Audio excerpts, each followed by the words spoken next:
Welcome to Working Smarter, Concise Compliance Conversations featuring Wendy Rubis, sponsored by Village MD, primary care physicians, practice medicine the way you've always wanted, data, resources, and clinical decision support to care for your patients inside and outside the exam room.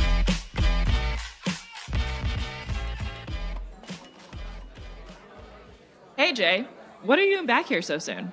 The last time we talked, you were working at DHS and trying to find HIPAA violations, I think. Aren't you supposed to be working and not hanging out at a bar midday? Yeah, I am working. I'm pontificating, and the beer helps.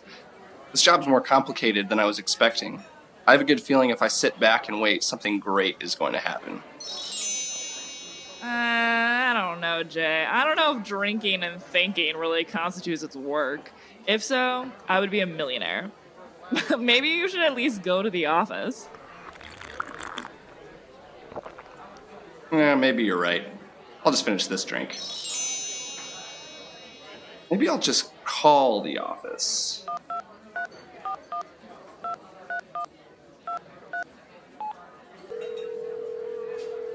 Hello, this is Kimberly Kraft, MBA, PhD, JD, BAA. Hi, Kim. It's Jay. Am I supposed to know who this is? It's Jay, the intern? I got you the case on the pregnant woman last week. I thought it was pretty good work. That's nice, I guess. I saw you finally got a pen, but you left it in my office. Good job. Please come get it. It's really noisy where you are. Where are you? I'll be right there.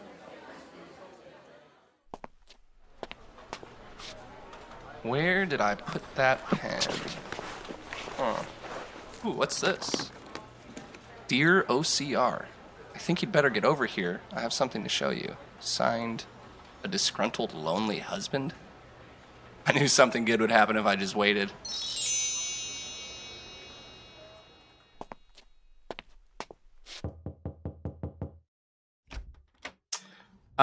Excuse me, sir. Hello, I'm from the Office of Civil Rights. We received your letter in our office, and I came over right away. Hey, wait a minute. You don't sound like Kim. Was that her name? I thought she would be coming. She was important. How do I know you're legit? I'm gonna have to see some identification. Well, sir, I work with Kim. Here's my badge. Okay, I guess you'll do. So here's the deal. I was married to a crazy woman. She had the nerve to leave me a few weeks ago. Ungrateful, manipulative ice queen. Honestly, I wouldn't be surprised if she never even loved me. She probably ran away with my assistant, Jessica. Ugh, I always hated her. She was always doing things just to spite me. Sorry to interrupt. That sounds really terrible, but I'm not sure what your marital problems have to do with HIPAA. Oh, yeah, I was getting to that. I wanted you to know what she left here. There's a million medical records just lying around. She worked at home a lot, you see, and had this stuff everywhere. She left me in a hurry, and now I don't know what to do all this. You can see that they're in the kitchen cabinet, under the bed, piled in the corner. Okay, sir. I can see now that you have these documents everywhere.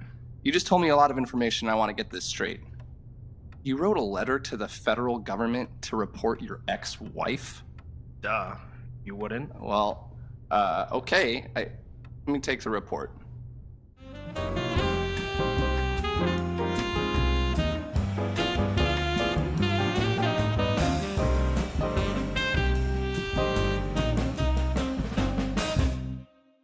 Hi, welcome to Working Smarter. I'm Wendy Rubis, General Counsel of Village MD. This is our results episode of Jay, episode 2.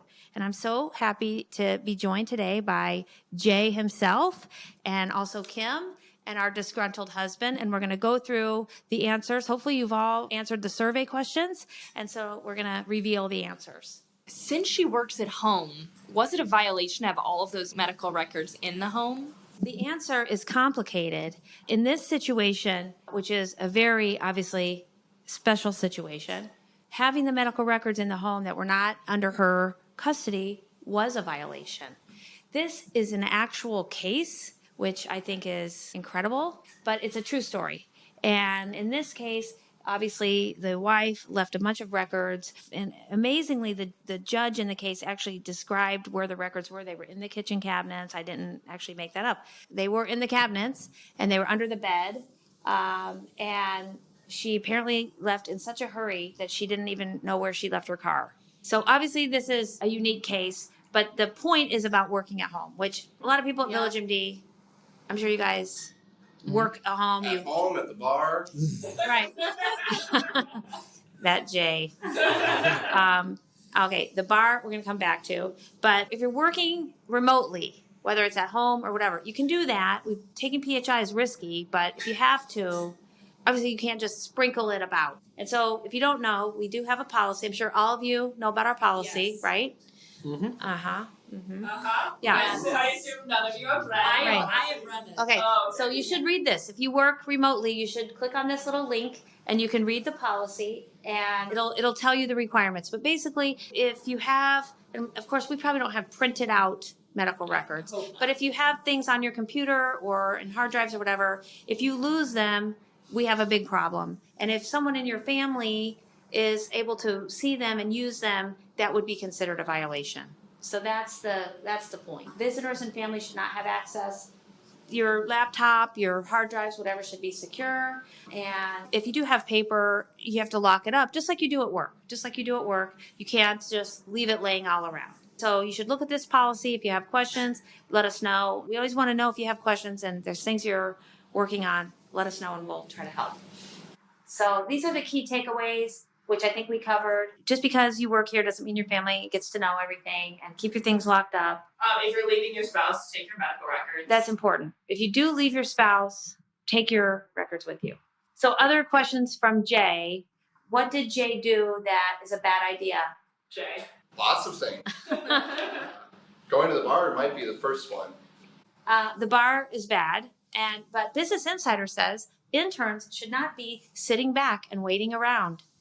Turned out for Jay, he lucked out again. Jay has good luck. Jay has a lot One of thing luck. about Jay, he's lucky. He's lazy, but he is lucky. So don't do that, according to Business Insider, who we want to sponsor this podcast. And then the other one is stealing mail. Oh, there's a violation of company policy in every one of our Jay episodes. Obviously, I don't know that we have a policy on stealing mail exactly. I think the federal government might. I think if you were to steal mail, that would be problematic, put it that way. Probably a bad thing. Probably. Also, being at the bar, not recommended. Thinking and drinking is actually not Working. right. Thank you to our sponsor, Village MD. We hope you will join us for future concise compliance conversations.